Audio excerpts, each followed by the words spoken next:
Previously on the Dosyonkos podcast. Like, you know those fancy restaurants that the main course is like an eighth of the plate, not even? Yeah. That's what this is, right? It's a fancy shit. Just some fancy shit that doesn't even fill you up, bro. Nah, this is like a sensu bean. It's like half the plate. You're going to feel nourished after this.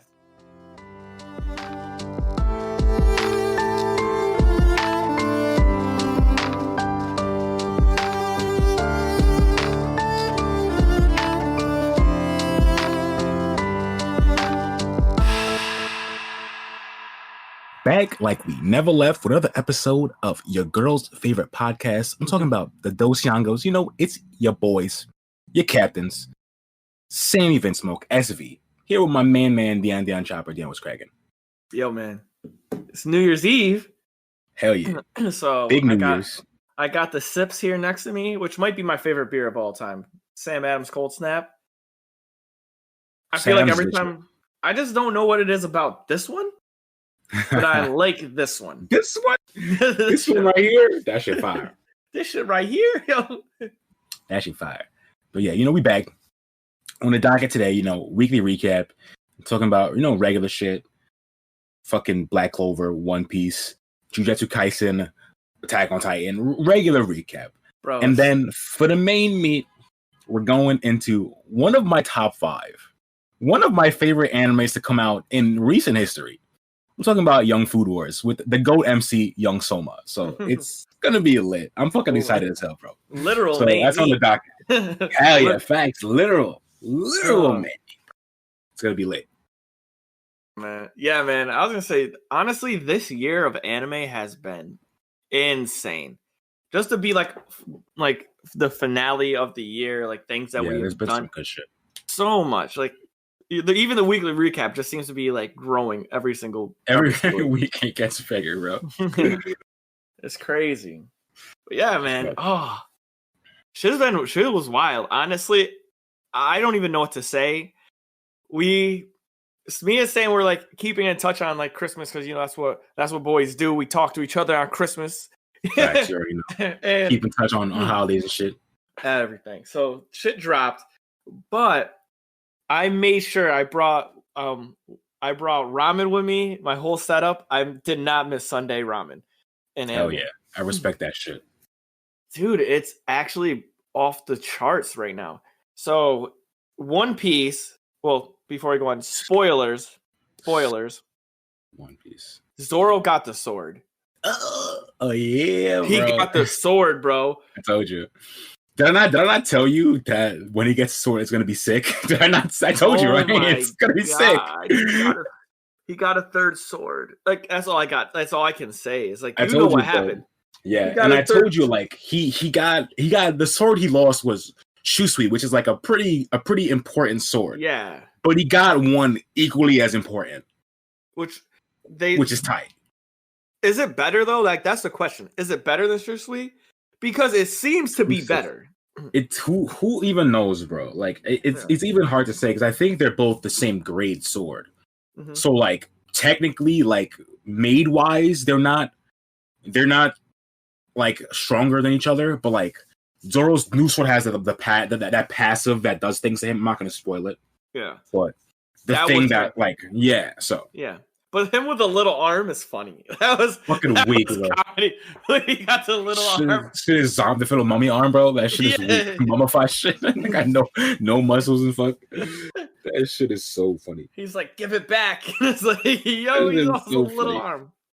But yo, it proves the GOAT stature of Zoro.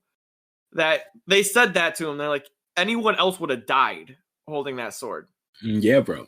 So I'm happy that you had it. Like, and then Luffy was messing around with the other curse sword, which was funny. Like he's like 2 swords and homie is playing games. This shit is so weak. Luffy with the sword is so funny, bro, because he doesn't even use it. Yeah, like he holds it and then still punches people in the face holding the sword hand. It's like so funny. That was comedy. So if you haven't watched up to this point, anyone. You need to go through and listen and watch this arc, or you just need to watch One Piece. It's going to take you some time to get here. So for for past you, but future me or future you to pass me. I don't know what it's considered, but when you get to this point, you'll understand the feeling. That it's hilarious how Luffy rocks with the sword. It's so funny, bro. And he's just doing it for the aesthetic, which is the funniest part because he literally, like I said, he doesn't use the sword. He holds it like he's gonna slice niggas. Instead, he just punches them in the face. I love that. You know, I love that Zoro's like, "Hey, Luffy, let me have that sword quick." And he's like, "No, that's my sword." He's like, "Mine." Imagine if Zoro had that sword like at the beginning. I know in the beginning. I know exactly. Just it would have popped, bro. It would have been crazy. Bro, that shit is so funny when he's like, "Nah, it's mine. Fuck you, bro." Oh man. So I saw that, and then in Black Clover, didn't other stuff in One Piece anime pop off? Didn't stuff with Kaido and my Big Mom happen? Yeah, that happened. Oh yeah, was that same episode? Didn't they do something together? Like, I don't want to spoil it. Yeah, they link.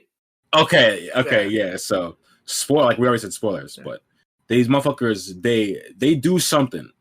I don't know if I really want to spoil it fully. Yeah, but Big Mom and Kaido. All I'm gonna say is Big Mom and Kaido are making moves. Yeah, these motherfuckers are cute. Towards the One Piece, bro. Like, they're making serious moves towards the One Piece. So that's where they're at. It's crazy. That's a whole nother show, because I wanted to talk about that because I don't know, like as a lover of the piece, I don't know who's stopping them. Like, honestly, bro, I'll tell you right, bro. After chapter 1000, I have renewed faith. I'm telling you right now. After what I saw in chapter 1000, I have renewed faith on how they can handle these two. I'm telling you right now. Oh, I want to like, have to have a captain combo after this because I'm not spoiling it for you, bro. I'm not gonna spoil it though. I'm not gonna spoil it. I'm gonna spoil it. Just know that like all the stuff that Luffy has been doing, like learning new haki and getting physically stronger, all of this stuff is gonna pay off. Okay, that's all I'm gonna say. Like, it's gonna pay off. Like, if you don't think, like, if you're thinking now, like, how the fuck can like Luffy and these fuckers deal with Kaido and shit? Mm-hmm. Like, now, just wait until you get to where I'm at.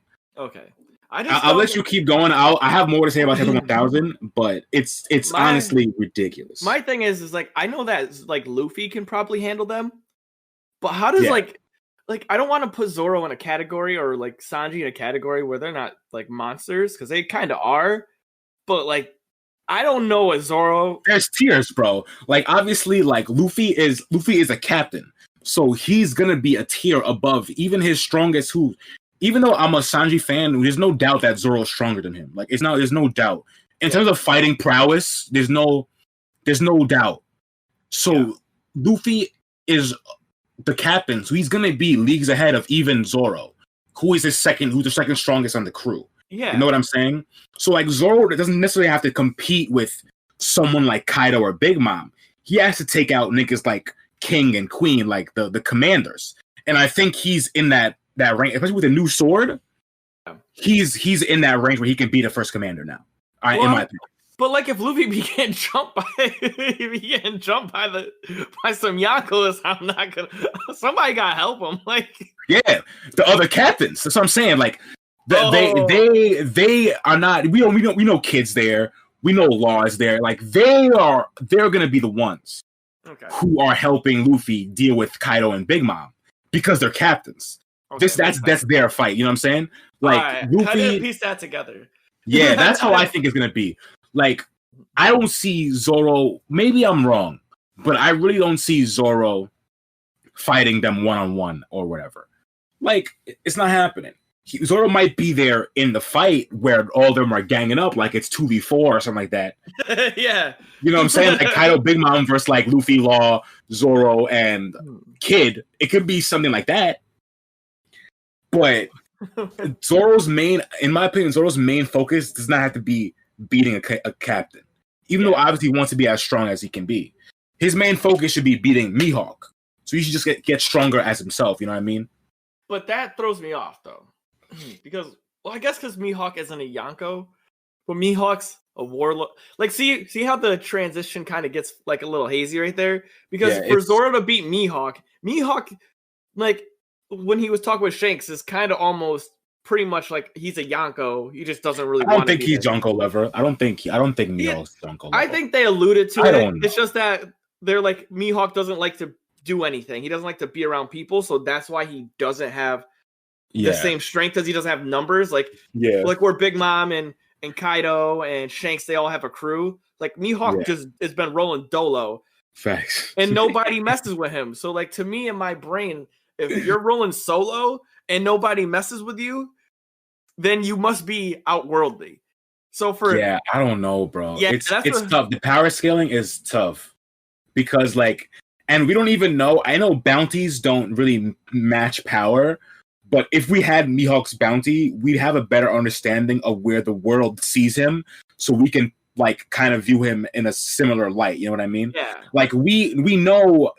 I don't even know if you guys know Kaido's bounty and shit. I know Kaido and Big Mom's bounty and shit, so I am able to place them relatively where they are based on how the world government sees them. But Mihawk, we know no bounty of, so we just go off of him being the world's best swordsman. So he has to be somewhat strong. I don't know.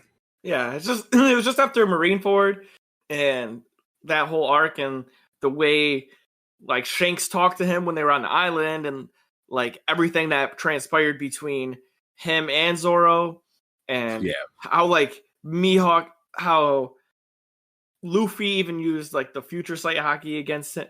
That shit is crazy. when he's like, "Yo, I'm gonna get." When we get that future sight thing in the beginning, and then I remember the Mihawk thing in Marineford, I'm like, "Whoa, yeah, this man Oda is a goat." He really foreshadowed that shit 300 episodes. And is that just why? Earlier. And that's what I'm thinking. It's just Mihawk. Just do they call him Hawkeye because he has the crazy future sight hockey? I don't know if he has future sight, but he definitely has crazy observation hockey because we know that there's different levels of observation. Katakuri is super high and he's able to see the future. Luffy is super high and he's able to tell people's intentions so he can read what they're gonna do. Usopp has observation hockey and he can see through walls at a long distance. You know what I mean? So it just depends on what they need or their personality, how it develops. Yeah. So he has to have something. I don't know if it's future sight per se, but it's definitely a observation hockey feat that's unique to him, I think. Okay. So that makes sense. Has to, because nigga's name is Hawkeye Mihawk, bro. That's his epithet is Hawkeye. Come on. The F? So One Piece was popping, big, all that shit went down with the moms. Black Clover, fucking Asta is gaining super, he's leveling, and they kind of toned down the time skip, but I'm just saying that right now because I don't know how it's going to be in the future. But they slow down the time skip, and Asta's training at an adequate level now. But he's doing better. So nothing really crazy on that. Ice Shield, they're finally in the game with the Ojo Knights. Oh, so how was the dinosaurs game? We think about that. They beat the dinosaurs, right? No, they haven't played the dinosaurs yet. Oh, they didn't play dinosaurs. Okay. Yeah. So they're still. This is the finals for the White Knights. And okay. It's Lightspeed versus Shen. And Shen is just monster. This boy's a monster. He's a monster. Clown. Bring it on down. Hell yeah, bro. Yeah. This man, once he learned the rodeo drive, bro, that was it. And he's able to get the trident tackle, I think they call it now, instead of spear tackle. Mm-hmm. Once he's able to get trident tackle, it's over. Yeah, he's so powerful. It was insane. That's good shit. Have you finished that match or are you still watching it? I'm still watching it. I've been watching Food Wars and stuff. So I switched off of Eye Shield. Yeah, for sure. Hell yeah. On the weekly recap to Jujutsu Kaisen, which I don't remember what rating I gave it, but it's held its own. The animation is crispy clean, crazy good. Yeah. They use different art styles, which I like, and Itadori is a great main character. and you get to see a lot of glimpses of his differentiating mindset between him and the other sorcerers, where even though like they kill humans, like they just kill people because it's their job. Right. And Itadori is like, I don't want to kill anybody. Right.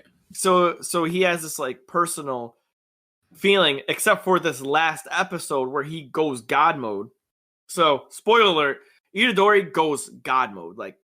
So I assume that means like he goes like the curse guy takes over his body or some shit like that, or he gets his powers or something like that. Not even close. Oh, okay. That's a great thing. Is the curse guy? I don't want to like. You're probably not gonna watch it. Maybe, I don't know. Are you gonna watch it? I'm gonna watch it eventually. Yeah, but it's just so much anime to fucking watch. Like I can just behind on everything. So like I'm gonna like half spoil it, half not spoil it. So Itadori, as you know, his like body's different. So his cursed energy is different too. And when he punches things, his cursed energy comes in waves, whereas it doesn't hit you right away. So it's like, so reaction type shit. Exactly. So like it can go deeper than other cursed energy. So like because his physical body is so strong that you get like hit twice by like physical energy than cursed energy. Okay. And it's really hard for people to defend that because it can go through a lot of different like barriers and mediums. Right. And one of the characters is unkillable pretty much, except for because of Itadori's cursed energy style and going through different mediums, it's his like natural counter to this curse. That's crazy. And this dude murdered somebody that was close to Itadori. And he was just like, I'm going to kill you. Really? Yeah, he's like... shit. Okay, so I have to catch up on this shit, bro. So he goes straight God mode because he's like, I'm going to kill you. That, like, and Itadori doesn't say that. So he just was like, this is it. And he just uses his style of curse energy. And he's not even using homie that's in his body. So, like, this is just straight him, Dolo. Yeah. And it's just crazy because the curse energy in his body from, I forgot the guy's name. It's like, starts with an S. I forgot his name. I forgot the curse's name. I don't remember. Yeah. So whatever the curse's name that's holding him, the crazy curse that's like been subdued, he just regenerates his body. So like Itadori's body is just pretty much free. Like, so on top of having like an outworldly body already, now he has regeneration and just like set the whole joint off. Whole episode was clean. The villain gets jumped. That was the best part.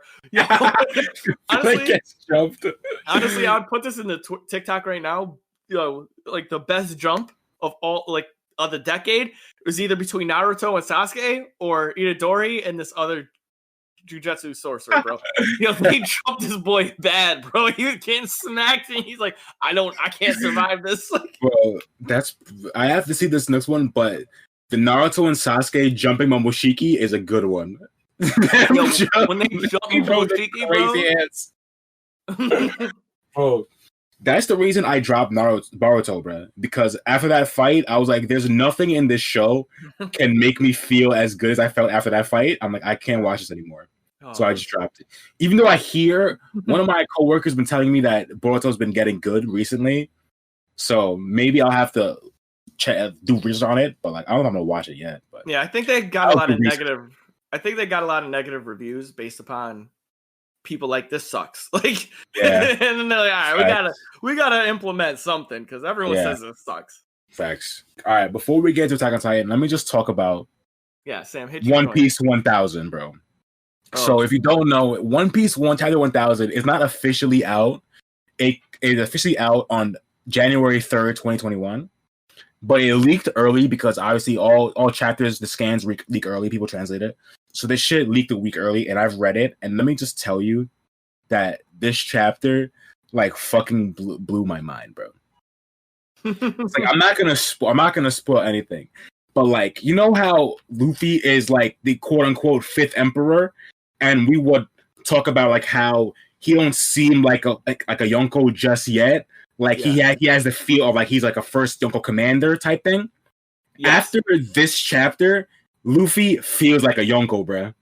Oh, really? Bro, I'm gonna you've seen Hunter x Hunter. Do you remember the moment in Hunter x Hunter when the older Zodiac guy and Netero pull up on Meat.M yeah. in his chambers, and then he says, "Let's leave," and Meat.M just walks past them.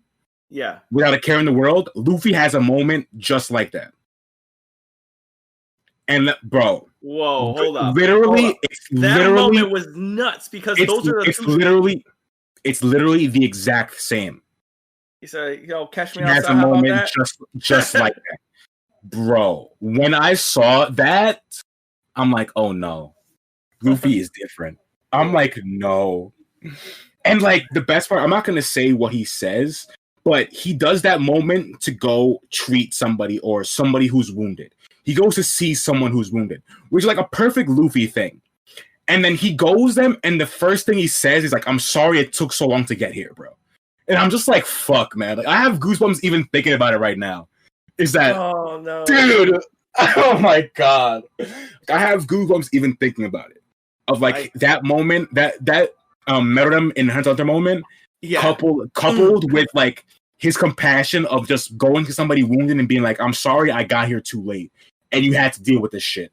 Like, boy, oh my god, yo, that moment with Miriam and the Zodiac, Grandpa Zodiac and Netero, bro.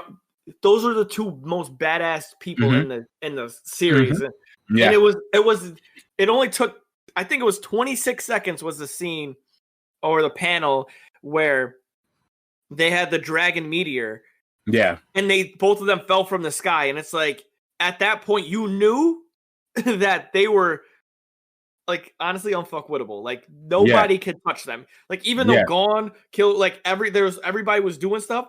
It was just like something about that moment, and then to see him do that, where he just walked. Yeah, you're right. He just like walked around. And was like, "Hey, like I'll go fight you." Without a care in the world, let's just take it outside. And he just walked right by them. And not even like he walked in between them, bro.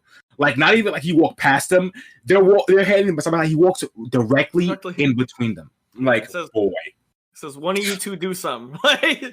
Boy. Not gonna lie. Oh, yeah. If he got jumped right there, I don't think he would have been able to handle it though. Real time. Yeah, I don't know, bro. If he just jumped him right there, I'm not sure if he would have handled it also. That would have I don't know. That boy Merit.M is saucy though, so you never know. That boy is saucy. That would go in our top 5 get jump moments. Top 5 jumps that could have been, bro. Yeah. Jumps that could have been. So that's nuts, man. That's nuts. Yeah, so chapter 1000. I can't wait till it officially comes out so I can read the official translation. But man, it's fucking is too good. Like Oda's fucking goated. Like the man's goated. Yeah, I think we just need to change our name to from Dosyonkos to Oda's goated. Facts. Like seriously, the man is really goated. It's crazy.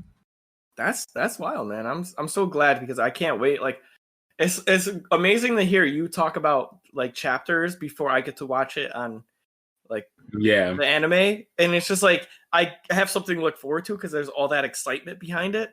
Yeah, I feel you. So there's good stuff coming in the anime too, though, because I'm pretty sure y'all just finished Act 2, right? So y'all gonna get.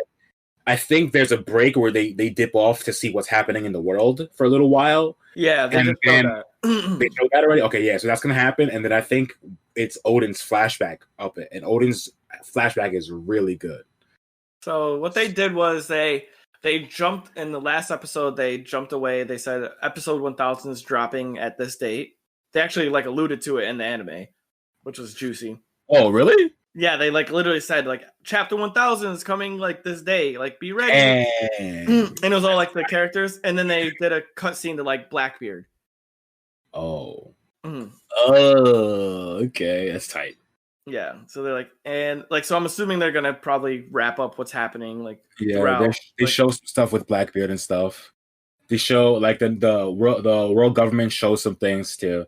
Yeah. So like the little time away in the world is pretty tight before you go back to Wano. I think we need that because it's like there's still a lot going on. Of course, yeah, definitely. Like while they're in Wano and it's isolated, like there's still a whole world. Like the reverie was going on. Like there's still a lot of stuff that was happening. Yeah. So like I'm ready for that. Hell yeah, dude. Oh, so between two walls? No, that's it for me, bro. That's it for you? Dang. Yeah. So between I mean, I have been watching Rising of the Shield Hero. It's been good, but we'll chat about that in an episode soon, so I'm not gonna say much about it. So yeah, the recap is over. This week's recap. That's it for that, John. So now we're gonna move on to our next segment, the newest drawn, Between Two Walls, our take on Between Two Turns by Zach Galifianakis, and we're gonna chat about the latest Attack on Titan episode, which was fucking bananas. Come on now. Yeah, that was fire. that was perfect. Yeah, no, that was crazy, dude. That episode was honestly off the charts, bro. Off the charts. It took me, I watched it on stream. It took me 50 minutes to watch a 20-minute episode because I kept pausing and talking about every fucking scene, bro. Like every time Aaron said a line, I paused and I'm like, bro, this is fucking you know crazy. what he just said? Like, God, yo. I was, like I told you, I messaged you like the moment you watched it, so I go to Sam, straight up. The moment he watched it, because I was on my edge of my seat all day. This motherfucker really kept me from it wasn't my fault, bro. It was your fault. No. Everybody Emotion Mo messaged me separately and goes, Sam needs to hurry up and watch this because I need to talk about this. I forgot who the other person is in the chat. Liz or Leon? Was it Baker or Lion? Oh yeah, it was probably Lion. They were like, yo, you need to watch this now because we need to talk about this. Everybody was waiting for Sam to watch this, so it's his fault. But bro, it wasn't my fault. It wasn't my fault, bro. I had to wait a day. I had to wait an extra day, bro. It happened. Exactly. The internet almost crashed because of what happened, and Sam made us wait. You know how hard that is? That's true, though. That's actually true. Like, this episode was trending the day it came out. Like, the internet legit exploded when this shit came out. And I'm like, you know what? I had to stay off the internet for the entire day because I was like, I'm going to get spoiled. Yo, so it's over. Oddly enough, right? This is a sidebar, heavy sidebar. When it trended, the hashtag declaration of war had like people nervous because they thought it was something. Really? Like, yeah, they thought it was something else. That's so funny. They thought like USA declared a war on somebody or some shit. Yeah, they're like AOT hashtag declaration of war, and everyone's like, oh no, like who's AOT? like a fucking week. Who's AOT is so funny. God. Oh. But anyway, I messaged Sam as soon as he finished watching this, and I'm like, did you see how Aaron did not care about anybody in the building, blew that shit up, went Super Saiyan? Like, that's the only thing I can compare it to. If the first time you saw Goku go Super Saiyan, even though we've seen Aaron transform multiple times. Not like that. Not like that. Like, he really showed an expertise of his powers in that little sentence. Like, him basically being able to control his healing at will. Like, before, when he was like back in like season 2 or something like that, his shit would get fucked up and he would just auto heal. Now he has a cut wound on his hand that he can keep from healing. His leg is taken out. He can just keep from that healing back and just grow it back whenever he wants. Like, that shit is crazy. Yo, I didn't even think about that. Yeah. I didn't catch that. Yeah. So, like, the expertise and the prowess he has over his Titan powers now has substantially gone up. Because, like, even back in season 3, if he got hurt, he auto-healed. Unless they stopped it, they wrapped his arm or something, you know what I mean? Yeah. He used to auto-heal. But now, he had an open wound in his hand the whole time talking to Reiner. It didn't heal. His leg has been like that for at least, we don't know how long he's been there, probably a month at least. Yeah. It seems like he's been there for at least a month.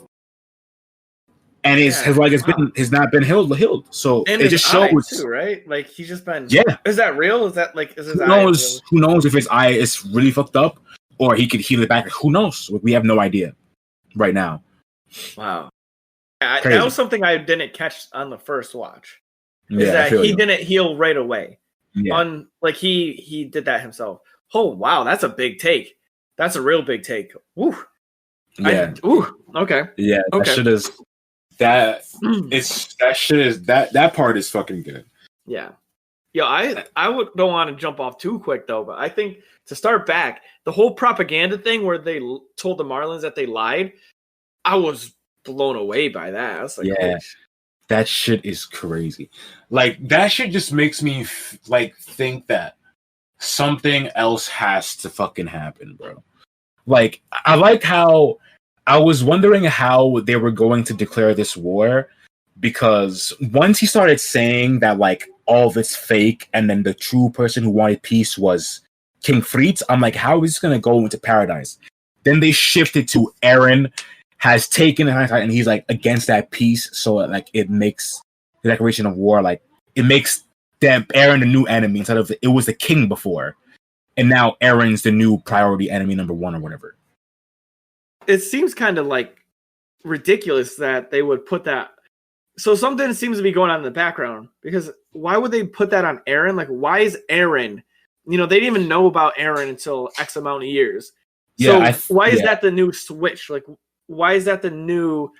Like, what are they? I always think there's like an ulterior motive. Like, why are they trying to pin that on Eren now? I just think it's because he has the founding Titan, and they want that back. So they want to like basically switch or kind of frame it in a way where Eren is always the bad guy, even though we know it's true. So Tiber is saying like the king wanted peace the whole time and he had peace. That's why we never got attacked by the rumbling, because he wasn't going to attack us because he wanted peace at all for the overall. But now the king doesn't have the founding Titan. So there is no long-lasting peace anymore, because any royal blood who has the founding Titan gets warped by the king's memories and they have eternal peace. Yeah. But now Eren, who's not a royal blood, has the founding Titan. He doesn't abide by those rules. So he's obviously like in a against that peace that the king wanted, just inherently by him having it in their eyes. When obviously we know that's not really the case. Eren just wants to be free. Yeah. He wants to break free. Yeah, he just wants to be fucking free. Dude. So it's crazy. Yeah, when they were breaking down the whole story of that, about how it was like a lie and that's just what they need to do to keep peace and stuff. Yeah. I'm like, wow. I don't think that, now that I saw what happened, I don't think that, is this Willie? Yeah. I don't think that dude has it. Bro. I think it's somebody else. I honestly think it's somebody else. Who? Like somebody else in the family? But like who? Yeah. My thing is, he knows too much information for him not to have it, bro. But I feel like he could tell people that information. I feel like if you're in the family, their family told you about that information. What I'm picturing is going to happen, right? Is that Aaron's going to eat this boy, right? Okay. And gain nothing. Okay. And then the Hammer Titan's going to come out of like left field, like who's sitting in the crowd, and just blast him with the hammer. And you're going to be like, oh my God. Or that he crushes him and then Willie turns into a. That's what I'm thinking happened. I'm thinking like Aaron's not even like, I guess Aaron's going to try and eat him, I guess.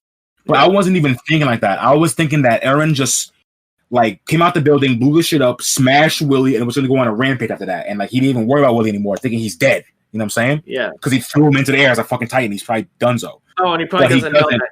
And he doesn't know that he's actually the Hammer Titan. And he somehow survives, and then he transforms, he regains all his shit back, and then he fights Eren. That's what I'm thinking, but obviously that's the most logical and common thought. Like, it would be wild if it is somebody else. Like you saying that Eren eats him and he gets no powers, I didn't even think about that, and that's hella interesting. Right? And then you're like, oh shit, so Willie doesn't have it, and then you got to find out who else in the family fucking has that shit. Right. And Eren just becomes a murderer again, like always. Been a murderer, though. He is cold-blooded, fam. And like, it's at the end of the day, he has no choice. And like, Eren has been saying this, like, so this whole thing with choice and Eren is like so, and this whole scene is so good because he says that Reiner and him are the same. And I think in that case, like, he's meaning that like in certain things, they have no choice but to do certain things because of where they're from or the situation they're in. They have like no choice. So like when Aaron asked Reiner why they went on the mission and why they want the walls, and he's like, "Oh, to save the world or whatever." Like Aaron's like, "Oh, if it was to save the world, you probably didn't have a choice then." And y'all were like 4 kids who knew nothing. You know what I'm saying? Yeah. Whereas now, Aaron, on the flip side, because of everything Marley and Reiner have done to Aaron in Paradise, he has no choice but to be here and do shit back to them. You know what I'm saying? So I just love that. And it goes back to his first introduction in season 4 when he's on the bench talking to Falco, and he says that, like, the things I have to do, I don't have a choice in right now. And sometimes we will have a choice but to keep moving forward. And he says the same thing again. He's like, I don't have a choice. I'm going to move forward until all my enemies are defeated. He fucking goes Super Saiyan and blows up a building. Yeah. I was pondering this the other day. And because we have the same conversation, even like, I know a lot of animes, Attack on Titan's huge on this, like the foreshadowing of something or an event or leaking information that has a little bit more value than what you normally would catch on to. And I feel like a reoccurring theme with Attack on Titan is this memory leak thing where everybody's memories get connected. And I get this feeling that the Marlians are trying to control these Titans, and specific Titans have very specific brainwashed memories, right? Like, like, I forgot the guy's name, but not Marco, the older brother, but the younger, Torko, yeah. the dude draw Titan, right? The blonde, the blonde asshole, yeah. So pretty much, like, he had his brother's memories, and he knew what happened. Everybody has all these memories. Reiner has memories from old, like, we just assume, like, it's kind of assumed that because of that scene that people regain memories from other Titans. For sure.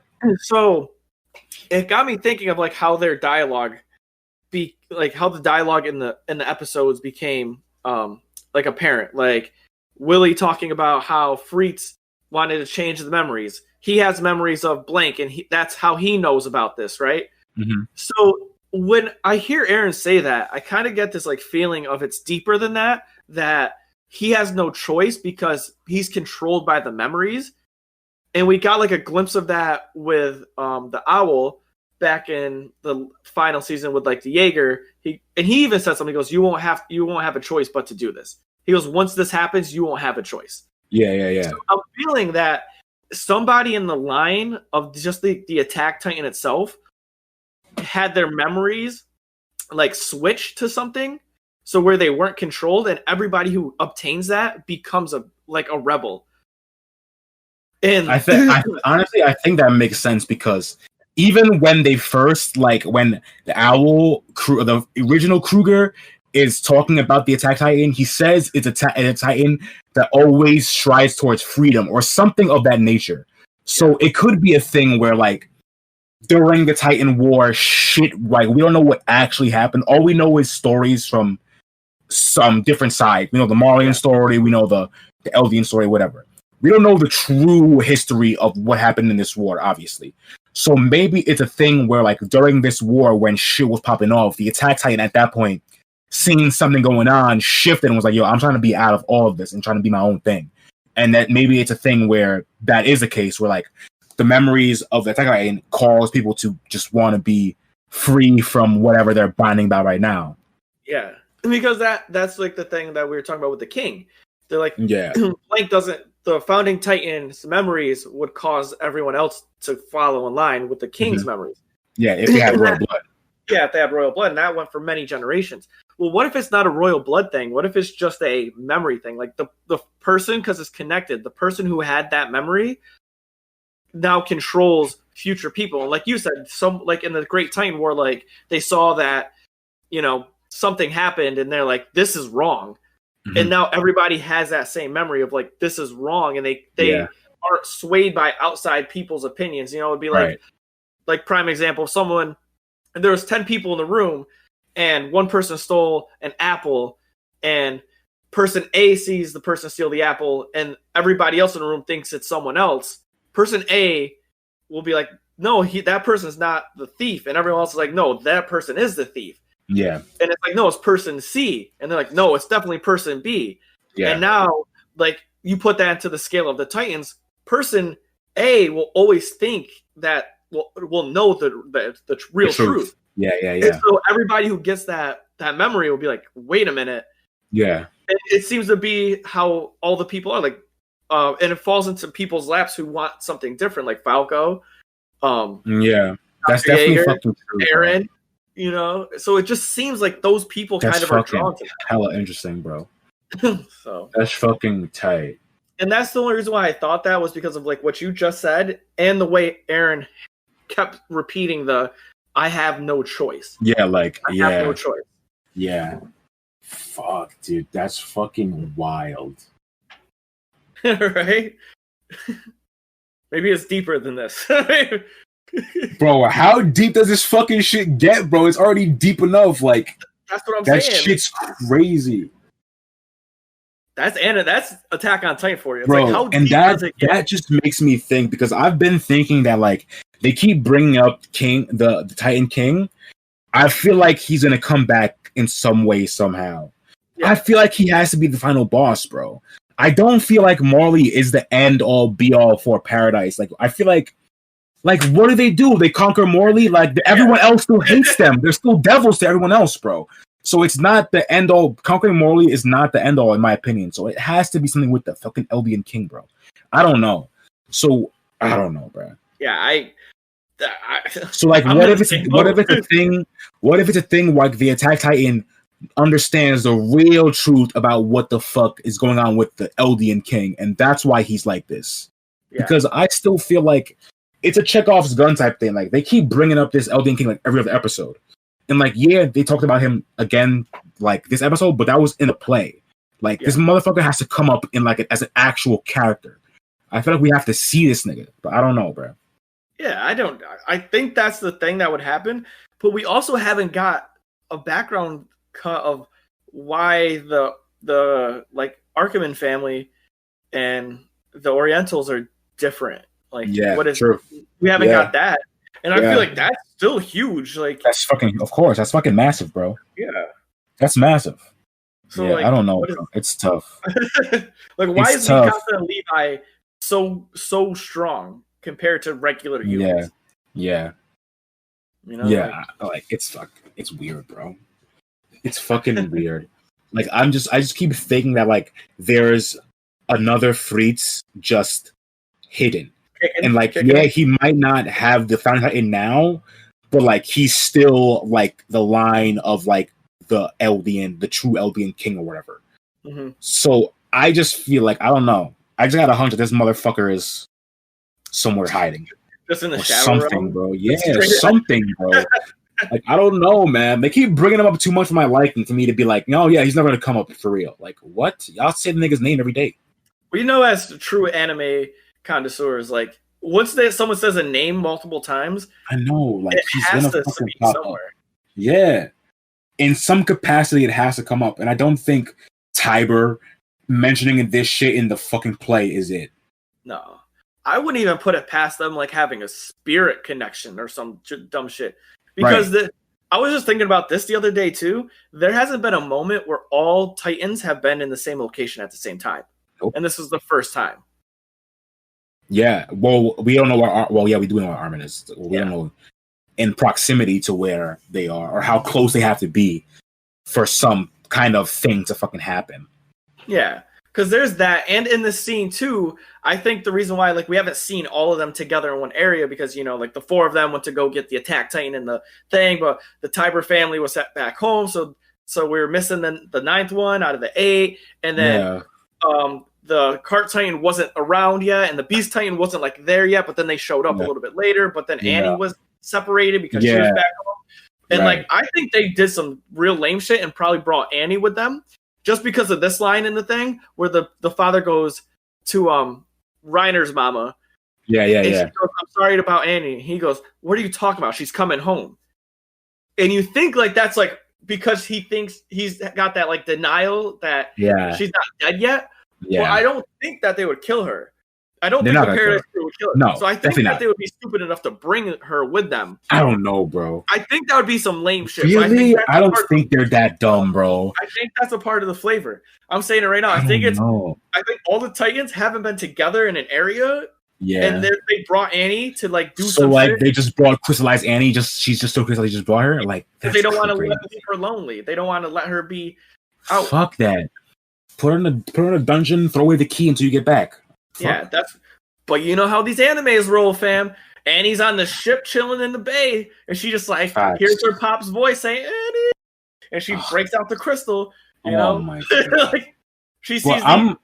Well, I'm inclined to fucking believe that when Annie wakes up, she gonna side with Paradise because Eren or Armin are gonna be like, "We'll save your dad," and she'll be like, "Yeah, say less." That'd be lit. There's so much. Yeah, I feel like she don't go back to Marley, bro. After all this shit she's seen, she's already wasn't fucking with him to begin with. Yeah, and then already she's seen some fuckery and shit. I don't know if she's gonna go back to Marley, bro. I don't know.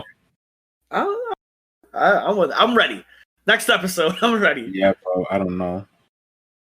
So we'll have to get that. It's fucking crazy. Those are my hot takes just from seeing. There's so much, like you said, 50 minutes. There's so much in these scenes you can pull. And those are like my hot takes from, I think, there's not all the Titans have been together in one location. So that's going to set some off. I feel like B, the Tiber family, the dude who got what's doing the play is not going to be the guy with the Titan. And C, I think that, what was the C? I don't have C written down, so I'm sorry. There's a C, though. There's definitely a C involved in this. But those are the first two. I know I said something in the hot takes before. The memory thing. Oh yeah, facts. So those are my 3 hot takes on this matter. I don't know. Like it's just there's just so much. Like what's really interesting is like Eren, like it's fucking weird. Like I want to say like Eren really gives me like Darth Vader vibes. Facts. Like he's like I don't know if that's just me. Like Darth Vader is one of my favorite characters in like all of fiction.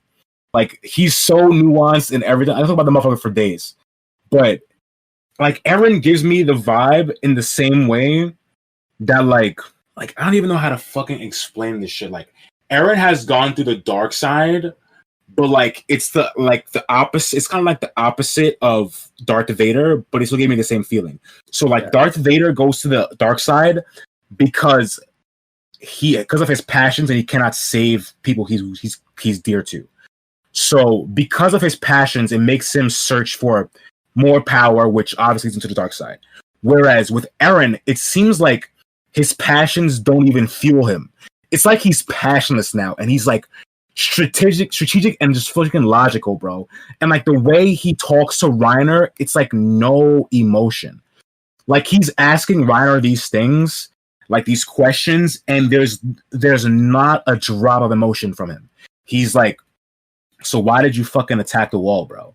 Like, why did my mom have to get fucking eaten by a Titan? Like, and he's asking and he's saying these things so matter-of-factly without a drop of emotion. And like, it's fucking crazy, bro. I don't know. Yeah. There was a lot. Like, this episode was so packed with so much stuff because there's like so many character moments, bro. Yeah, so many character moments. When we didn't talk about the pitfall, you know what I mean? We didn't talk about that. Like, there's just like, where are they? Where did he get led to? She knew who. Like, it makes me feel like it's Armin because of the way that the card time was like. He looks familiar. Like, I feel like I've seen him. You did see him. That's damn Armin. I think it is Armin. I feel like it fucking is Armin.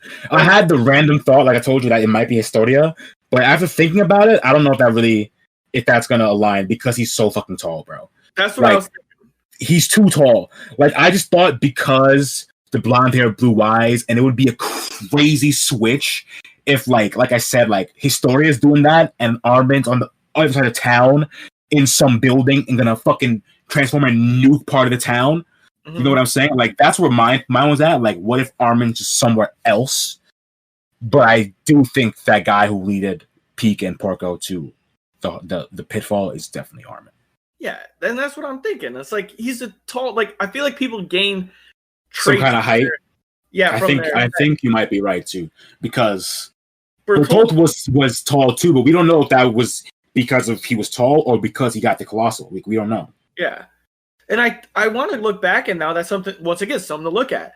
Like, is that like a subtle thing they threw in? Because we could definitely reference that because he didn't get the thing until they went to like when they were in the training camp and they right. We could see him. Camp. Yeah, true. And maybe he got a little bit taller. And right, true. Like, see, Attack on Titan is really holding it down, making you ask so many questions. Like, so many questions.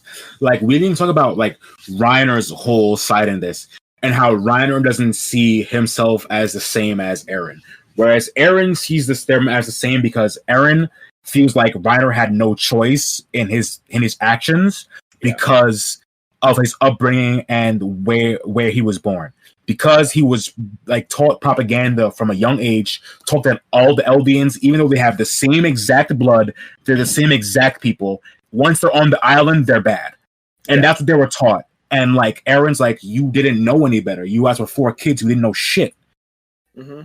And but Reiner thinks like, he's like, no, we are different because like I had a choice to go back, but I chose to keep going to fuck this shit up because I wanted to be a hero. So it's just so like the character moments are so interesting. And then Reiner like not wanting to live, like just saying like fucking kill me after we seen him about to commit suicide the previous episode. Like it's just wild. It's just the episode was just so much, dude. Yeah, my favorite part in that whole episode was when the Eren's hand was bleeding and then Falco was like, Are you a Titan? And Reiner looks at Falco and was like, yo, settle down, homie. Like, we don't want to smoke right now. Like, bro. he's like, literally, he's like, out of everything, it was almost the Levi syndrome. He was like, all right, Falco, you might not know this, but Aaron will fuck us up right now. So let us just hang out. Let's listen to what you got to say. And it's so funny. That shit is so fucking funny. Like, that whole fucking scene in the basement is crazy from beginning to end. Even when Eren first shows that he has the upper hand. And, like, I like this because a lion in my chat said this when we were watching. He's like, this is the first time where Eren has been in a situation like this where he has the upper hand in the situation. Because from the jump, Paradise has always had had never had the upper hand because Morley had more information on the world and everything. Yeah, so obviously but now that they're equal knowledge about the world, and now that he's like invaded and they don't know, like he has the upper hand in the situation. So Reiner and Falco have to do what he says. When he shows him his hand, they're like, "Yeah, and there's apartments above me, right? Like, yeah, we're gonna have a chat." Yeah. Or I'm still gonna murder the billion people above me. Oh, we're gonna chat first. You feel me? You feel me? Yo, that was raw. Easily. And to give the studio some high props, the animation in this episode was by far the best animation yet. It was in the music, bro. The track they play over Willie doing the play and then Eren also talking to Reiner, bro. Like the track is unbelievable. It's like unbelievable to the point of like I compare it to like when Reiner and Bertolt first transformed to season 2, bro. Like that's how good I thought the track was, bro. I'm telling you. Like I'm gonna put I found this I don't know if it's a mashup, but it's like a melody of the 2 tracks they play in the episode and they meld it together or some shit, and I heard on YouTube. I'm gonna put it in the Discord after. Like the music in the episode was unbelievable, bro. God. Yeah. It was a 10 out of 10. This episode 10 12 out of 10, bro. 12 out of 10, I'll give it 10. 12 out of 10, bro. Like there was nothing bad to me about this episode. And bro, did you see the person get killed in the background of the play? Yes. The Rock? Yes. I didn't watch it the first time. The second time, I'm like, wait, this guy gets smashed by a fucking boulder? These subtle things. Everybody's getting nervous. You see a guy die in the background. So good. Like, they didn't need to add that. They didn't, but it was so good that they did, bro. Because it makes sense, bro. Come on now. It makes sense that someone in that area would get hit. Come on. Yeah, somebody getting smacked in the head with a big ass bolt. It's like, Bro, should have bought your ticket 2 minutes earlier, fam. Got seat number 3. Hell yeah, bro. That shit crazy. Oh no, just Jimmy. He's a C14. He should have. Why? Why? Why? God, bro. Yeah, solid. So I'm rating this. I don't even know if we rate episodes in this. This one gets a rating. 12 out of 10. 12 out of 10. 12 out of 10. You heard it first here, folks. Sam, honestly, 12 out of 10. Deion, 12 out of 10. Yeah, bro. It's crazy. Like, the next episode is going to be crazy because the next episode is called The Warhammer Titan. That's a title. So you know it's going to be a fucking fight with Aaron and the Warhammer. I'm so excited for that. It's going to be lit. Fighting. I'm still so excited for Mikasa and or Levi to come I know. I want to see the squad. I want to see when the squad pulls up, bro. And I want to see what they're all doing. Like, we didn't talk about this before, but like when quote unquote Armin is taking Peek and Porco to that room, he sends Zeke to some gate. And we obviously know, we're going to assume that's Armin.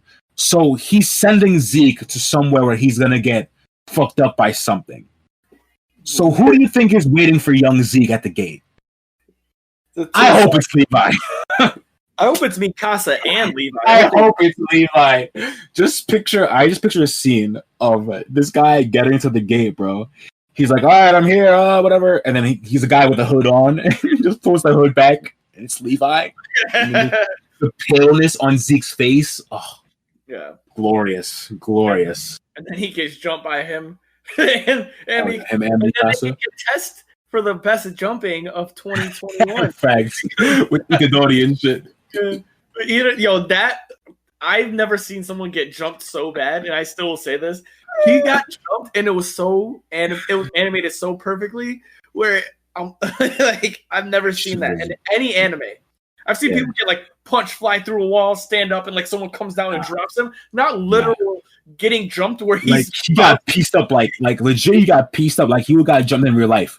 Like that's what a real life jumping looks like. Like he's bouncing off, and the guy's just bing, bing, bing, bing. I'm like, he's like trying to block from like different. His arms are going to one side, he's getting punched from the other side. Yeah, it was from all angles. Yeah, bro, it's crazy. That was like you said, that was the most realistic jumping I've ever seen. 1,000%. Yeah, 1,000%. And hopefully Levi and Mikasa do the same thing. Run up on. I'm telling you. Don't even let homie transform. He's just punching him before he's trying to cut his hand. They just like punching him in the face, holding his arm, kicking him and shit. Hell yeah. I wish, bro. Try to transfer. They karate chop his spine so it just stays in his brain. Like he's just like just fucking toast, bro. I'm telling you. This fucking guy is Zeke. Hashtag, yo, honestly, I hate Zeke, so Zeke is trash. Hashtag Zeke's trash. I hate all of those fuckers, bro. If they're not on Team Paradise, I don't fuck with them. I half like Falco because he's innocent, but I hate everybody else. I fucking hate Gabby. She's a little bitch. I hate Reiner. He's a fucking asshole. I hate all these fuckers, yo. I'm with you. I feel bad for him, but I also feel like hate. I don't feel bad. They started this shit. They started this shit. They did, bro. They came. Niggas was peaceful on Paradise, bro. Just wild, chilling, living life, just chilling. Like motherfuckers came and ruined the whole thing. So now we gonna ruin it back. Fuck out of here. That's too comedy. Like they really did. They ruined the whole joint. It's life.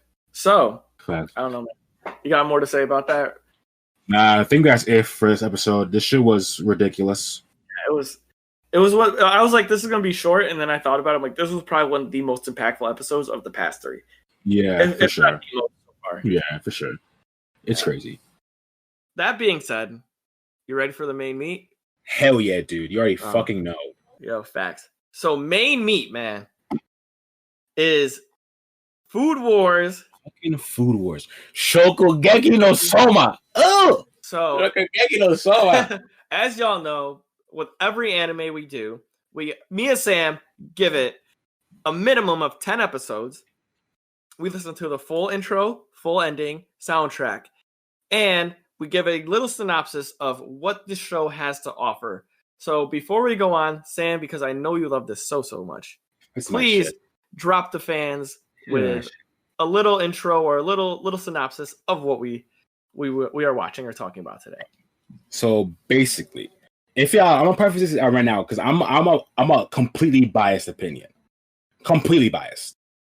If you didn't listen to our episode, our top 5 favorites back in the day, months ago, this was in my top 5. I believe this might have been my number 4 and my number 3. I think my number 4. So I'm incredibly into this shit. Like, this is my shit. So I just want to preface this everywhere because, like, I feel like my opinions are gonna sound super biased, and they are. And they are. All right. So for the synopsis, we follow the main character, Yukihira Soma, who is going to be a freshman in high school, and he works at his family owns a restaurant. His dad owns a restaurant. He works at the family business, and he wants to be a chef like his dad. So basically, after graduating middle school, his dad sends him to the top prestigious culinary school in Japan, which has a 1% graduation rate. So barely anybody graduate this shit. So basically, the whole premise of the story is Soma getting better at cooking, developing his craft while moving through this school, trying to graduate, and all the conflict that happens through that. Mm-hmm. So yeah, and it's fucking good. It is solid. It's good. So I will have to say this. So I'll kick it off. Yeah, I need to see like Dion's unbiased opinion. I need to hear what he has to say because we already heard what I have to say. So I'll give you my real raw opinion. If I watched the first 3 episodes, I would have dropped this. I feel you. I thought that the first 3 episodes were so terrible because they didn't give a plot. They gave nothing to reach for. Like they didn't pique my interest because it was just him arguing about saving the business, which comes to terms to be not even a real thing. You know what I mean? So like the lady walks in and is like, "Hey, we want to build this establishment on top of your thing. Sell us your restaurant." Okay. And Soma was like, "No." Yeah, obviously. Like, that had nothing. Like that had no clear positive like on what the story had to offer for the next 7 episodes, right? Like what do you mean?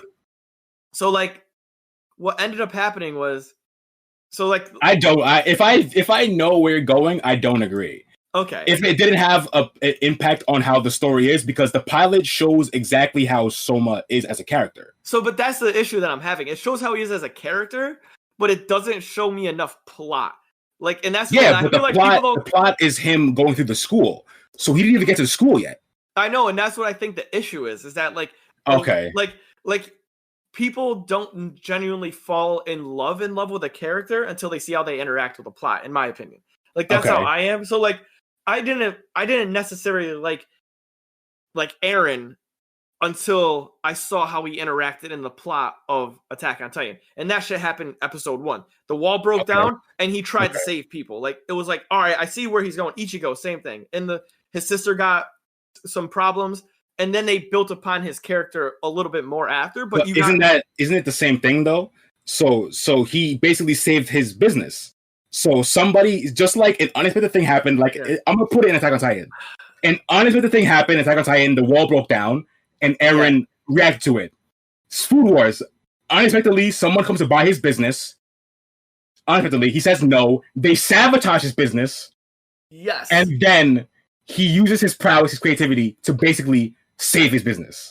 Yes. And so it's the same thing, though. It is like the same thing, but it's just like the way they handle it, you know, like it was hyper sexualized. I feel you, but I definitely believe it's the same thing. I guess if they needed to build the episode to him needing to better his cooking skills to go there, but it's just like the squid section where he gave the girl the peanut, honey, and squid.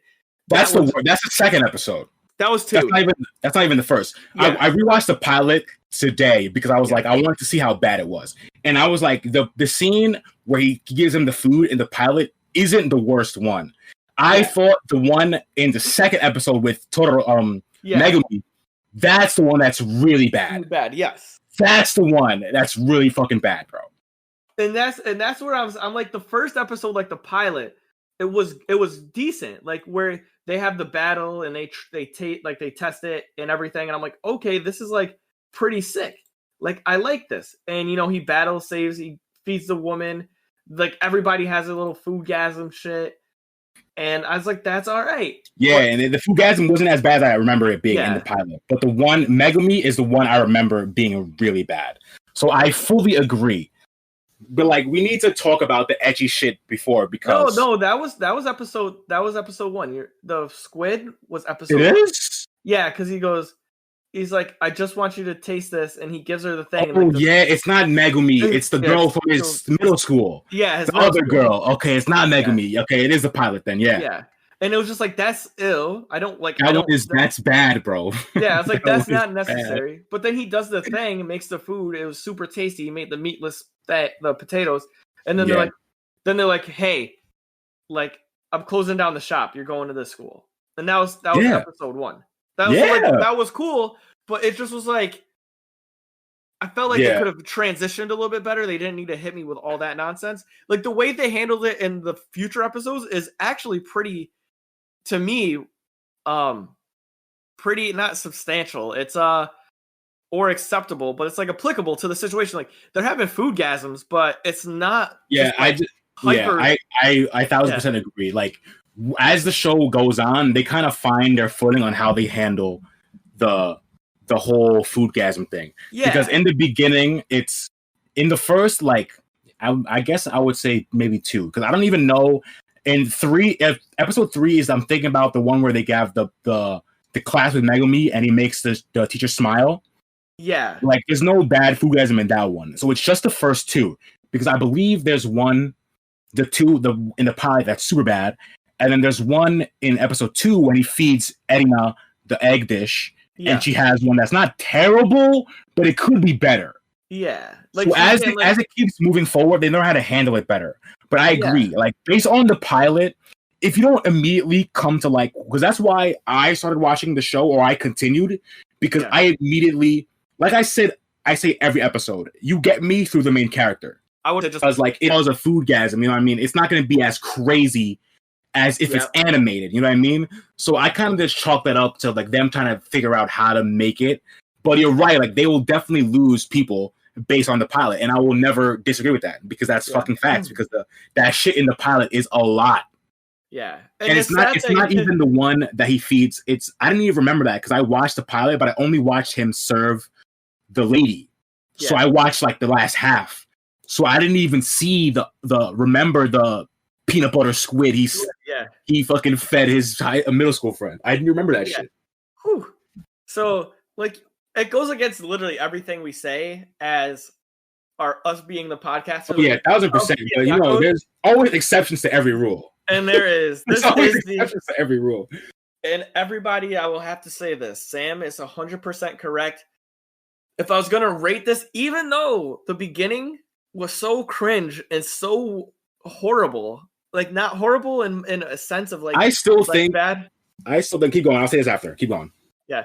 It is, to me, a 9.5 to 9.8. Every episode after that became so great that I was just caught. Like the plot was so good that I was just in it. His creativity, his thought process, his person being a diner cook up against wealthy, rich snobs. And how they feel about him and how they discriminate and feed him to like it's like a dog, and then he comes through and blows their mind, and it's like, and they don't want it to happen, but they have no choice. And that's the crazy thing, is like they can't deny his skill because so much that like he's so great that they question themselves a lot of the times, which is crazy. They're like, I don't understand how he can be like this, like when I'm like this.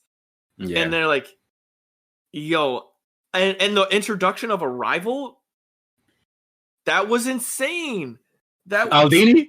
Aldini, let's go. When they bring in the Italian boy, and he puts his hand on his grips, and like I said, Soma being the type of human he is, he goes, that's the boy I gotta watch out for, because homie's hands look like he's been in the trenches. He said, he's like, what he said, he's been on the front lines. Like, so he knows, he's like, if there's somebody who's gonna put the hands on me, it's Aldini, man. And it was just so perfect. It was so perfect. His observation. He's such a good main character, bro. Yeah. He's such a good main character. Honestly, he's top 5 main characters, I think, of any across animes. Bro, crazy. Like he's my number 3 top like main character. He's like, your hero. He's my hero. He's bro. He's on a tier like the 2 GOAT main characters, in my opinion. Now after chapter 1000, this recently changed for me because I only had one person on this pedestal, and that was Yusuke Urameshi from Yu Yu Hakusho as being like a god GOAT main character. Now, after chapter 1000, I have Luffy up there also.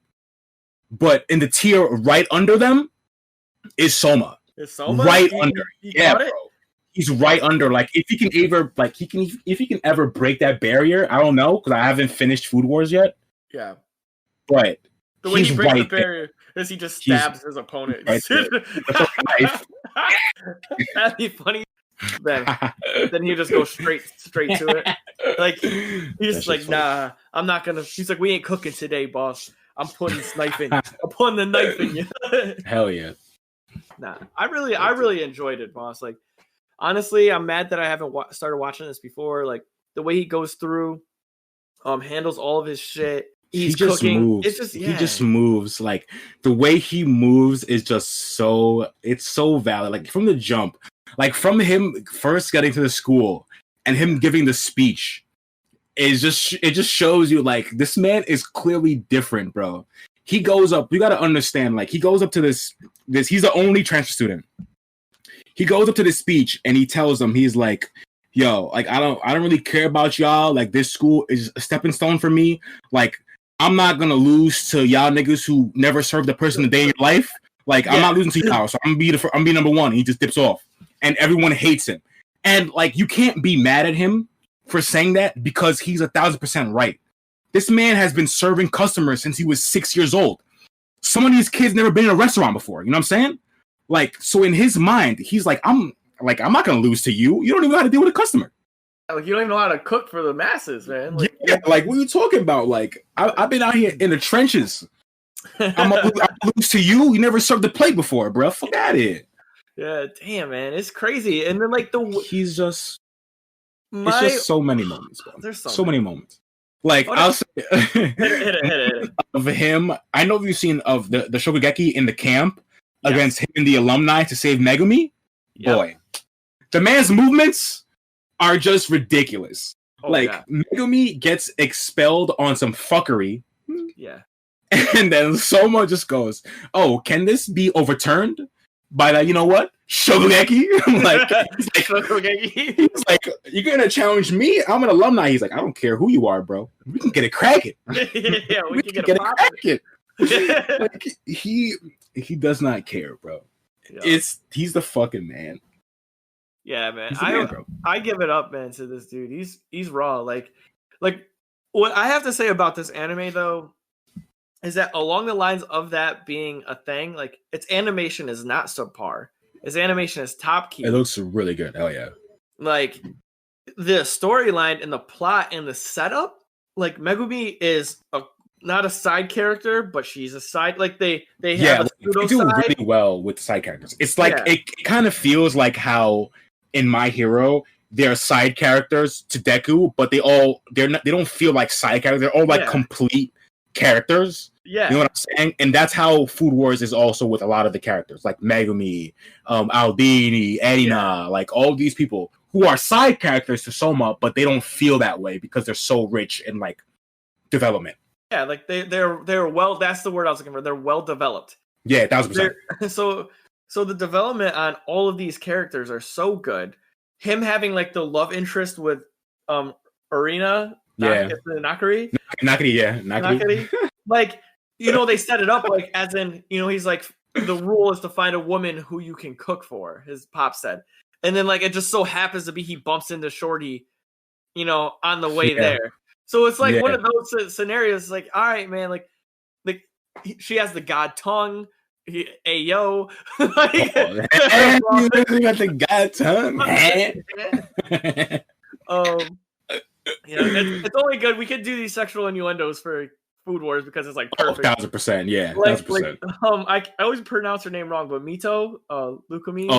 Nikami, yeah. Yeah, when she was like, "Yo, I'm the master of the meat. Like, you can't beat my meat." And it's like, I'm like, "Hey, yo, like, was that meant to be like that or what?" Like, that's OD. It's so funny. You can't beat my meat. Pause. Pause. So, AWS pause. So for this episode, we're gonna be OD on it. That shit's so funny, bro. And like even with Nikumi, you can clearly tell that like as the show goes on, they're not as much strongly on the ecchi side of the lewd shit because I didn't notice this, but like I'm in season 3 right now, and I don't remember when this happened, but Nikumi wears a shirt now. Oh. You know what I mean? You know, she doesn't have the Nami. You know, Nami only wears a bikini top, like in the Nami thing. Yeah. Like she had the Nami thing going on, but like now she has the bikini top, but she has like the white blaze or the white like collared shirt that they have. Yeah. And it's kind of tied in a cute way or whatever. She wears that now. So I didn't notice. I don't know when it happened, but I'm like, oh, okay. They kind of like toned it back, but I don't remember when it happened because I legit didn't notice at all. Yeah, and I'm in season 3, so who knows when that happened? So it probably dropped recently. So yeah, I mean, honestly, the whole joint. So like to give it my full blown like great synopsis of this. We gotta talk music though. The music, yeah, everything. We gotta say the music is fucking top tier in this shit, bro. Yeah, I was some just about to go into that. Editor's theme, fire, straight fire. OD, bum bum bum bum bum, bro. That shit is fire. When they go into their first Shokugeki, like fire. Like it just the build up him like, and you said he saves people. He does like the Don, like you know the Don. Yep, he does. He just rolls up. He's like, I want to help. Can I Shokugeki? Yeah, like Shokugeki. I'm like, I'm about to get this cracking. He's like, let's do it, man. Like those things are just so good, and it's based upon somebody taking their own creativity and their own skill set against people who only reside with one type of skill set. You know? Yeah. And I just like that. I like because like the way he moves, it's just like he don't take anyone's shit, bro. Yeah. Like that's the thing. Like even when he's first going into the entrance exam, like I think it's episode 2, and he like chokes that guy out because he talks shit. Like he doesn't take anyone's shit. And that's what I really like. And like, yeah, he saves people, but it's not a thing where he's going out of his way to save people. He just doesn't like how some people act towards other people. You know what I'm saying? Like he don't like how a certain person's moving, and it might not be moving towards him, but he'll deal with it so they don't move wonky towards other niggas. You know what I'm saying? Right. It's the same thing with the Don thing. Like he didn't like how Nikumi and Aida were moving against the Don, so he decided to help. You know what I'm saying? Even though it wasn't happening against him. The Megumi thing, he didn't like how Shinomiya was moving against Megumi. He stepped in to favor. You know what I'm saying? Yeah. So it's always like his personal take on how people should act. Yeah, spurs him to act in rescue of people. And what I've been feeling towards with that situation is that he's not really stepping in to save them. It's like we were talking about with the Ichigo scenario and like all their main characters. Like I even get that from Soma. Soma just steps in because he wants to be the best, so he just wants to challenge people. Yeah. So it's never like to even like save them. He just really wanted to challenge him, so now he got a reason. Yeah, it's always the reason is always like pertaining to him. Yeah. It's not that well, maybe because some of them maybe not. Like maybe the Megami one, he wanted to save Megami from expulsion. Like that one is pretty clear. But like the one with the Don, like Don RS or whatever. Yeah. That really wasn't he just kind of wanted to fight Mikumi. You know what I'm saying? Like he didn't really he was just moving. He's just moving side. But he just didn't like how niggas move. And like if it rubs him the wrong way personally, he's gonna deal with it. That's basically how I always say, because like every Shokugeki he goes into, it's because someone's moving weird and he don't like it. You know what I mean? Like it's almost always like that. And like even with the Megumi part, like Shinomiya was moving weird. He put ingredients that were like not fresh, up to par or not fresh in the batch so people could fail on purpose. Like so he's moving weird. Yeah, so like weird. Yeah. He didn't give everyone a fair shot. Yeah, nigga's suspect. Yeah, that was kind of fucked. And the only reason why I felt like that was due to the fact when he was trying to battle the seventh he's like, so can we just Shokugeki right now? Yeah. I feel like he wants to battle like alumni and everybody and just take their spot. He wants to be number one, bro. That's the thing. He doesn't care. He doesn't care at all. And like he's not afraid of losing. And I'm not gonna explain why, because they say it in the story, but like he's never one to shy away from a challenge. And that's just how he was raised. Yeah, because of the environment he was in. You know what I mean? I don't know if they said that already. I'm not sure when it happens. They kind of foreshadowed it when he was fighting his dad for the okay, race. Yeah. I lost 509. Yeah, okay, they did say it. Yeah.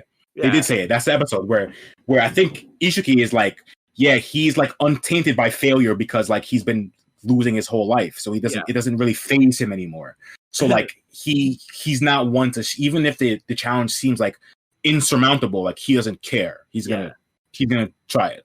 Even though his pops is like the master chef of the world. His pops is like God chef, bro.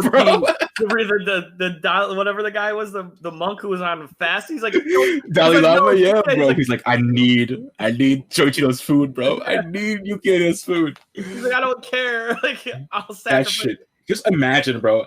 Imagine having a monk who's just been fasting for years. He finds out you're at a restaurant. He's gonna break fast for your food. You gotta be good. You gotta be good. So like he's been, and I think they allude to that a lot of times where they go, who taught him this? That name sounds familiar. You know what I mean? Yeah. And I'm thinking his pops is like the old man's like best friend or something. You know what I mean? It's so good. It's like when they say who taught you this, and someone's like, oh, my dad just said it makes fish skin crispy, and they're like looking at it like some high level technique. He's like, oh no, this is just what you do. Yeah, it's just so good, the contrast of like how he sees cooking compared to everyone else, because like his dad teaching him high level things only when he needs it. So like his dad's not going around teaching him like these these super advanced techniques. Like if someone needs to cook fish, he's like, all right, this is what you do, and then that's it. You know what I mean? He's not even giving it like a high level name. They're like, he's like, yeah, you just like cover this in lemon juice, and they're like, oh, like, that's like a technique from the French to do this, and this. It's called blah blah blah. And he's just like, oh yeah, you just do that. Yeah, he's like, my dad said this is how you make fish skin crispy, so that's what you do. Like he's like, yeah, I tried 1,000 different ingredients, and I found out honey has the same effect as the pineapple. Yeah. Like, oh, how did you figure that out? The enzymes in this cause like a catalyst reaction, and he's like, oh, I just was messing around one day and it's so funny. He's too good, bro. It's a solid. Like all the Shokugekis are fire. Yeah, bro. Just wait, and they get better, bro. Just wait till you get like there's a tournament arc where the Shokugekis are all. Yeah, it's the beginning of season 2. Is like the whole season 2 is the tournament. I think I'm pretty sure. Wow. I'm ready, man. Yeah, like dude, it's fucking good. So to give it my final, the first 10 episodes. Just there's a little bit of plot that you need to know, and 1 through 3. So just power through it. Just get through the first. Focus on Soma's character for the first 3, and until the plot doesn't kickstart until he gets to the school. Yeah. So don't worry about it. Just focus on his character. Fight through it, please, for us. The soundtrack OST amazing. Fire. The character development. S tier. Fire. The characters are what make the show. Yeah. And the characters. Yeah, the characters are what make this a good story, because the characters are so well written, so well developed that like there's not a character there, like even if you don't like Soma, there's gonna be a character that you really gel with within the fucking crew. Yeah. Whether it's Megumi, whether it's Albini, whether it's fucking Alice, Nakati, fucking anybody, bro. It's solid. So I overall would animation is S tier too. It's very good. And they use different animation styles. I always like when they change up the style. Hell yeah. So I would have to say I'd give it a 9.5. I would give it a solid 9.5. It's so good. Easy. My shit's up there too, bro. It's so fucking good, and it just keeps getting better. And I assume it does, because I watched the first 10 and then I watched 2 more because I was like, this is really good. I just want to. I didn't notice myself doing that until I watched 2 more episodes. I'm like, I gotta see what happens next. I gotta see if he wins. I gotta see what food he makes. I want to see what ingredients he uses. The next thing I know, I'm like 15 episodes in, and I'm like, all right. Hell yeah, dude. Yeah. Hell yeah, man. This shit's fucking fire. It's so good. There's a light at the end of the tunnel. It's the tunnel. The dark tunnel is short, bro. I'm telling you. Oh, it's like the dark tunnel is short. Just make it through, and I promise you, I would never steer you wrong. I told Deion this also. I would never steer him wrong. Like if I thought he wouldn't like the anime, I wouldn't tell him to watch it. You know what I'm saying? So like, I knew you would fuck with this shit because the story is good, the character's good, music, animation, like all the chefs have a different cooking style, so everyone's fucking different. Like Nikumi is like, she works with like only like a high grade like meat and stuff like that. We have Megumi who does like regional cooking. Then we have Soma who's basically all creativity and diner cooking.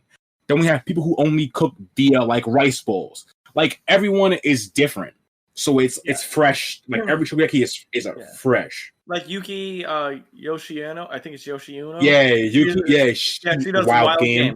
Yeah, it's so tight.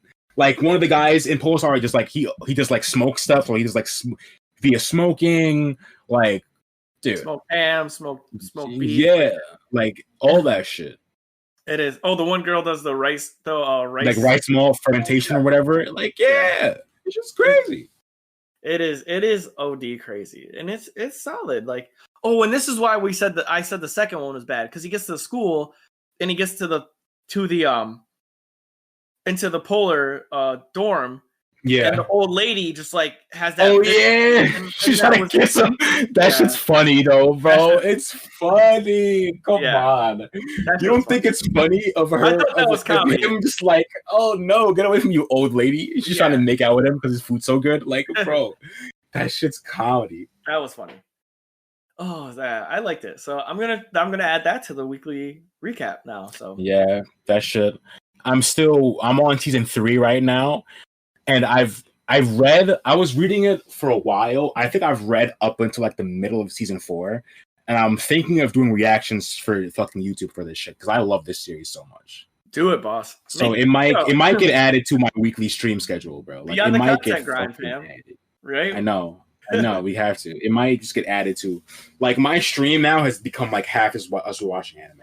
I'm currently watching 3 animes on our stream now, and I'm gonna add a 4th one with Food Wars. Like, fuck. That's a good day. Just stream on the day, fam. Get it popping. Hell yeah, dude. You already know. Oh, so do you have anything else to add? Because that was pretty much my full course. Nah, I can't. I don't want to spoil anything else. Just wait till the shit keeps going, because there's mad shugekis that get fucking hella good. I can't. Like wait. you've already seen one from season 3 where he fights the guy with the rigged judges. Like that shit. Yeah. That shogeki is unbelievable, bro. Yeah. And they set it up. They set it up very well. So yeah, I'm only excited to finish the rest of this. Yeah, dude, I can't fucking wait. All right. Well, I mean, if that's being said, Sam, give us what do we rate it as a team? So Dosyonkos' final rating. If you give me a 9.5, I give it a 9.5 too. Like it's damn near perfect for me. I give that. All right, so it's damn near perfect. You heard it here, folks, from your captains. 9.5. Hell yeah, 9.5. Food Wars is fucking slamming. That's funny. So that being said, you know what it is. If you guys haven't done so already, if everyone who's listening, please follow us on our social media at Dosyonkos. We are on Instagram, Twitter, Facebook. If you are going to share your feelings, concerns, or you want to ask us questions, please join our Discord or use the hashtag Dosyonkos so we can see it. If you have any business inquiries, please send us an email at dosyonkos@gmail.com and send us any information there that you might want to talk about. And if you're looking for your Dosyonkos apparel, hoodies, mugs, t-shirts, crew necks, please check us out at www.activegamerfitness.com/shop and order any of your apparel off of there. Until then, we'll see you next time. And Happy New Year, right? Damn. Yeah, happy fucking New Year, bro. It's crazy. All right, Joe. Peace. Easy. Next time on the Dosyonkos podcast, we'll be discussing Dr. Stone Season 2.